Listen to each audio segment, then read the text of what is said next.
बिस्मिल्लाहिर्रहमानिर्रहीम। असलबाद से मैं हूँ इकबाल जंजुआ।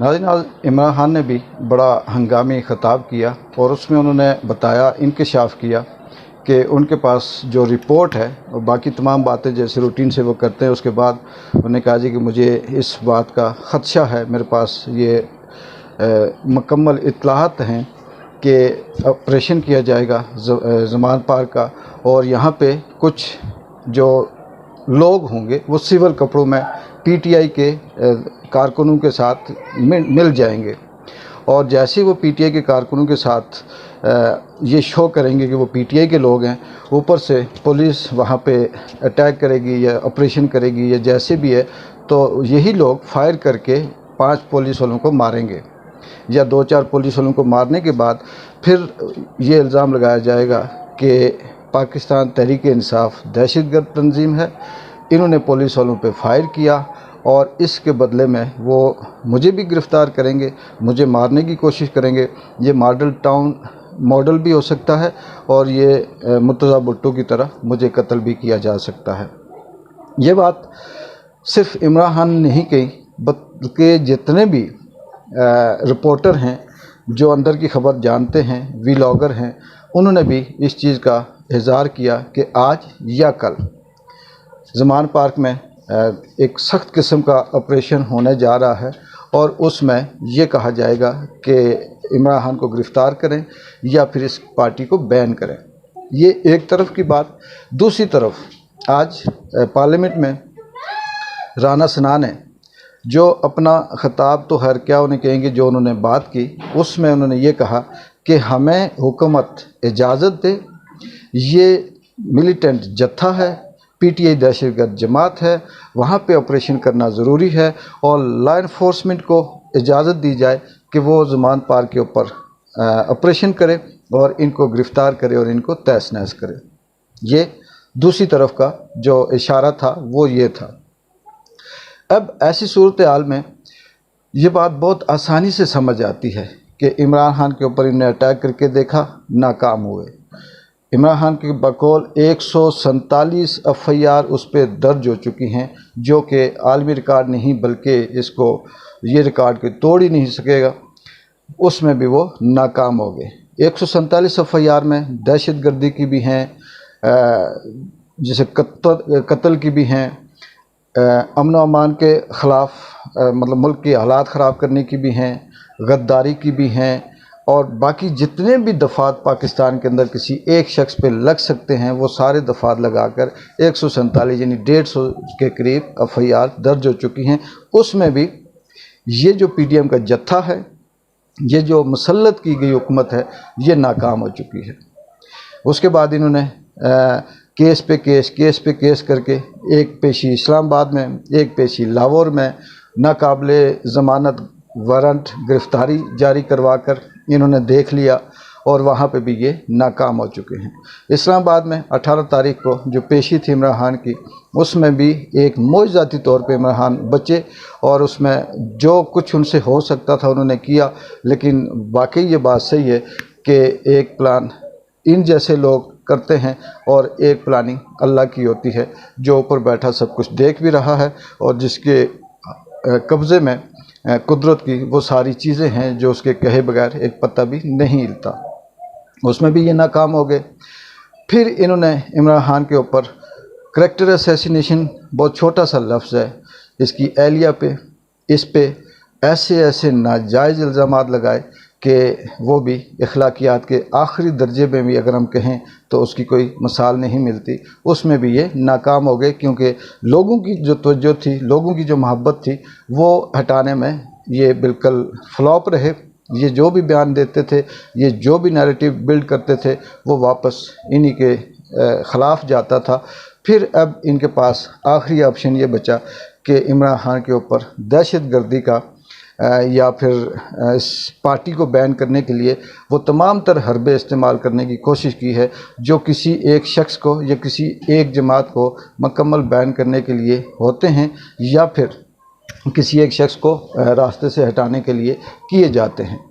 मुझे ये यकीन है कि ये इसमें भी नाकाम होंगे। उसकी वजह यह है कि अवाम पाकिस्तान की जो 70 सालों से देख रही है कि यहाँ पे जो जमातों का, हुकूमतों का नूरा कुश्ती थी, एक आता है एक जाता था, एक आता था एक जाता था, इनके पीछे कौन था, ये किस तरह से आते और जाते थे, इनका मकसद क्या था, ये सारी चीज़ लोग समझ चुके हैं।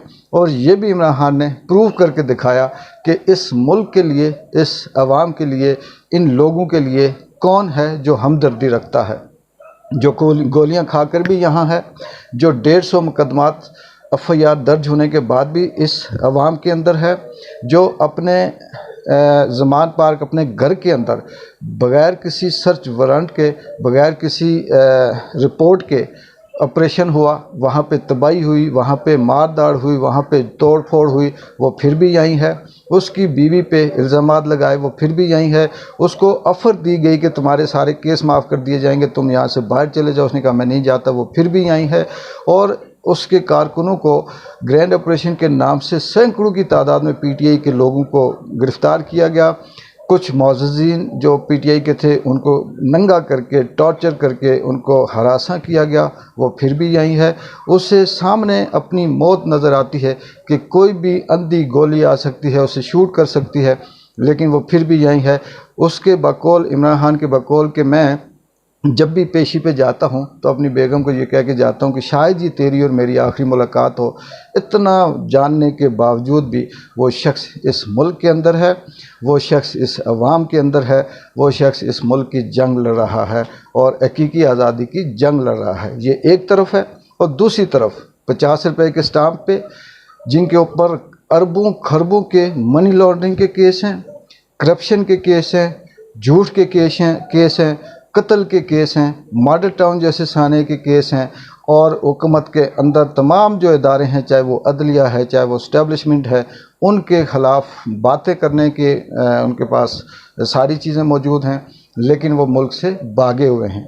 और वो ये चाहते हैं कि इस मुल्क में सब कुछ ख़त्म हो जाए, उन्हीं का राज हो, और जो बाकी लोग बचें, जो ग़ुलाम बचें, वो भेड़ बकरियों की तरह उनको वो हाँकते रहें।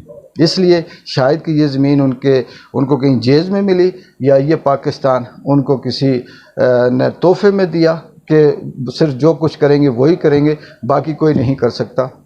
मुझे इस बात पे 100% अल्लाह की उस कुदरत पे यकीन है कि जिस तरह से माजी में 70 सालों से इस मुल्क की, इस साफ़ियों पे, इन लोगों पे, इस अवाम पे ये जुल्म करते आए हैं, ये जुल्म का जो बदला था इमरान खान, अल्लाह ताला ने उनके रिटेलिएशन के तौर पे यहाँ पे मुसल्लत किया, पैदा किया। और अब जब तक इनका सफाया नहीं होता, जब तक इनका कैफ़े किरदार तक ये नहीं पहुँचते, इमरान खान को अल्लाह ताला ज़िंदगी भी देंगे, ताकत भी देंगे, हौसला भी देंगे, हिम्मत भी देंगे। उस शख्स की आप अंदाज़ा करें, उसकी बर्दाश्त की, कि दुनिया की कोई ऐसी हद नहीं जो इमरान खान पे क्रॉस न की गई हो, जो जुल्म न किया गया हो, लेकिन वो शख्स अभी भी कंट्रोल में है। इनकी नज़र में ये है कि वो किसी तरह से उसमें आए, तैश में आए, गुस्से में आए और कुछ ऐसी बात कर दे, कुछ ऐसी हरकत करे कि हम उसे दहशतगर्द करार दें। लेकिन नहीं आता तो ये ख़ुद अपने दहशतगर्द पैदा करके, इमरान खान के टोले में शामिल करके, फिर उन्हीं से फायर करवा के, उन्हीं से कत्लो गारत करवा के इल्ज़ाम इमरान खान पे लगाकर पीटीआई को भी बैन करना चाहते हैं और इमरान खान को भी ये रास्ते से मुकम्मल तौर पर हटाना चाहते हैं। अवाम अब समझ चुकी है, पाकिस्तान और पाकिस्तान का बच्चा बच्चा अब ना इमरान खान को अगवा होने देगा, ना उसे गिरफ़्तार होने देगा, और ज़िंदगी और मौत अल्लाह के हाथ में है। अगर खुदा न ख्वास्ता अगर ऐसे होता है तो उसके बाद फिर क्या होगा ये वक्त बताएगा, और ये शायद कि ये लोगों के हाथ से सारा कुछ गुजर जाए। आखिर में सदीक जान जो बॉल टीवी के ब्यूरो चीफ थे इस्लामाबाद के, आज रिहा हुए। मैं सदीक जान को सिर्फ ये कहूँगा कि आप भी अब उस सफ़ में शामिल हो गए हैं जिसने इस मुल्क की खातर, इस वतन की खातर, इस हक़ व सच की खातर सोबते बर्दाश्त की, बेगुनाह जेलें काटी और सज़ाएँ काटी। आपका नाम भी उस लिस्ट में शामिल हो गया है। अब आप छोटे बंदे नहीं रहे, अब आप बड़े बंदे हो गए हैं और अल्लाह ताला हम सब को इन जैसे शरपसंदों की शर से बचाए जो बेगुनाह इंसान को उठाकर मुजरिम बनाकर वापस भेजते हैं। इकबाल जंजुआ को अगली डेवलपमेंट तक इजाज़त दें। अल्लाह हाफिज़।